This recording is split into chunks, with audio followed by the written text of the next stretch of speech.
جب جمع کیا صدیق اکبر رضی اللہ تعالیٰ نے جی ٹھیک، اور اس کی ترغیب اور تائید اور سب کچھ جو ہے وہ حضرت عمر فاروق رضی اللہ عنہ کیا، تو حضرت عثمان غنی رضی اللہ تعالیٰ عنہ کو جامع القرآن کیوں کہا جاتا ہے؟ سبحان اللہ، نیچرل کویسچن، ٹھیک ہے نا.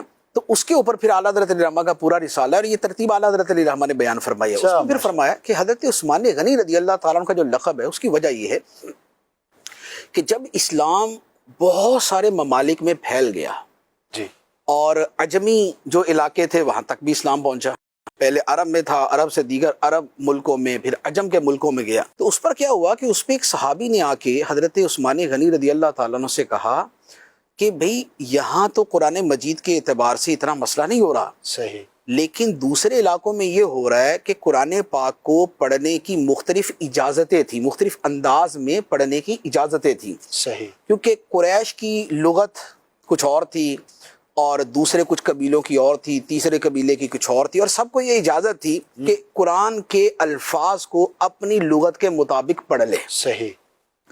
تو اب جو جس علاقے کا صحابی جس علاقے میں گیا اس نے ویسے جا کے پڑھا، وہاں والوں نے اسی کو اڈاپٹ کر لیا. صحیح. اب دوسرے والا آ کے وہاں پر قرآن پڑھے، وہ بولے نہیں یہ تو قرآن تھوڑی ہے، قرآن تو یہ ہے.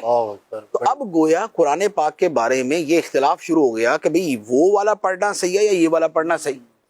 نفس حکم کے اعتبار سے تو وہ ساری صورتیں جائز تھی، صحیح، نبی پاک علیہ الصلوۃ والسلام نے اجازت دی تھی مختلف لغات عرب کے اوپر پڑھنے کی. صحیح. اور ایک پھر حدیث مبارک بھی ہے انزل القرآن علی سبعۃ احرف، پھر اس کی بھی تفسیر اس میں آ جاتی ہے. جی جی.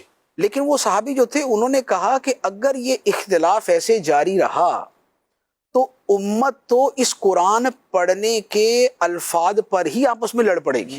بالکل تو بنیادی یہ ایک بڑا خطرناک معاملہ ہے، آپ لوگوں کو کسی ایک لغت پہ جمع کریں. سبحان اللہ، سبحان اللہ. تو اس پر سیدنا عثمان غنی رضی اللہ تعالیٰ عنہ نے پھر یہ کیا کہ آپ نے جتنے بھی دوسرے نسخے تھے وہ آپ نے سارے جمع کیے، سبحان اللہ. اور ان نسخوں کو پھر سٹینڈرڈ نسخہ بنایا حضرت حفصہ رضی اللہ تعالی عنہا کے جو پاس تھا، جو پہلے تھا، جو پہلے تھا، اور جس کی تائید دیگر حفاظ صحابہ کرام اور صحابیات کرتے تھے کہ بھئی یہاں جو لکھا ہوا ہے جس انداز میں ہے یہ بالکل وہ ہے جو نبی پاک علیہ الصلوۃ والسلام کی لغت پر تھا. سبحان اللہ. یعنی عربی لغت ایک، لیکن اس کے اندر پھر لغات کے جو مختلف ڈیفرنسز ہوتے ہیں وہ والے آ گئے. سبحان اللہ. تو پھر اس نسخے کے اوپر سب کو متفق کیا گیا، اس کی پھر کاپیاں بنوا کے سیدنا عثمان غنی رضی اللہ تعالیٰ عنہ نے پھر پوری اسلامی مملکت میں بھیجی. کیا بات. اور پوری امت کو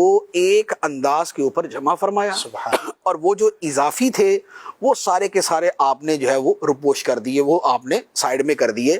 تو اب جو امت پڑھتی ہے سبحان اللہ، وہ سیدنا عثمان غنی رضی اللہ تعالیٰ عنہ کے اسی متفق علیہ، واہ، جس پر پھر سب صحابہ کرام متفق ہوئے، جس پر ائمہ متفق ہوئے، جس پر امت متفق ہوئی، یہ وہ والا ہمارے سامنے نسخہ ہے جو چلتا آ رہا ہے. تو یہ چونکہ کارنامہ سیدنا عثمان غنی رضی اللہ تعالیٰ عنہ کا ہے، تو اب یوں کہہ لیں کہ اظہار تشکر کے طور پہ سبحان اللہ، اب ہر جمعے کو خطبے میں ان کا نام اسی لقب کے ساتھ لیا جاتا ہے، وعلی جامع القرآن، اور اس ہستی پر سلام ہو کہ جو قرآن مجید کو جمع کر. کیا بات ہے.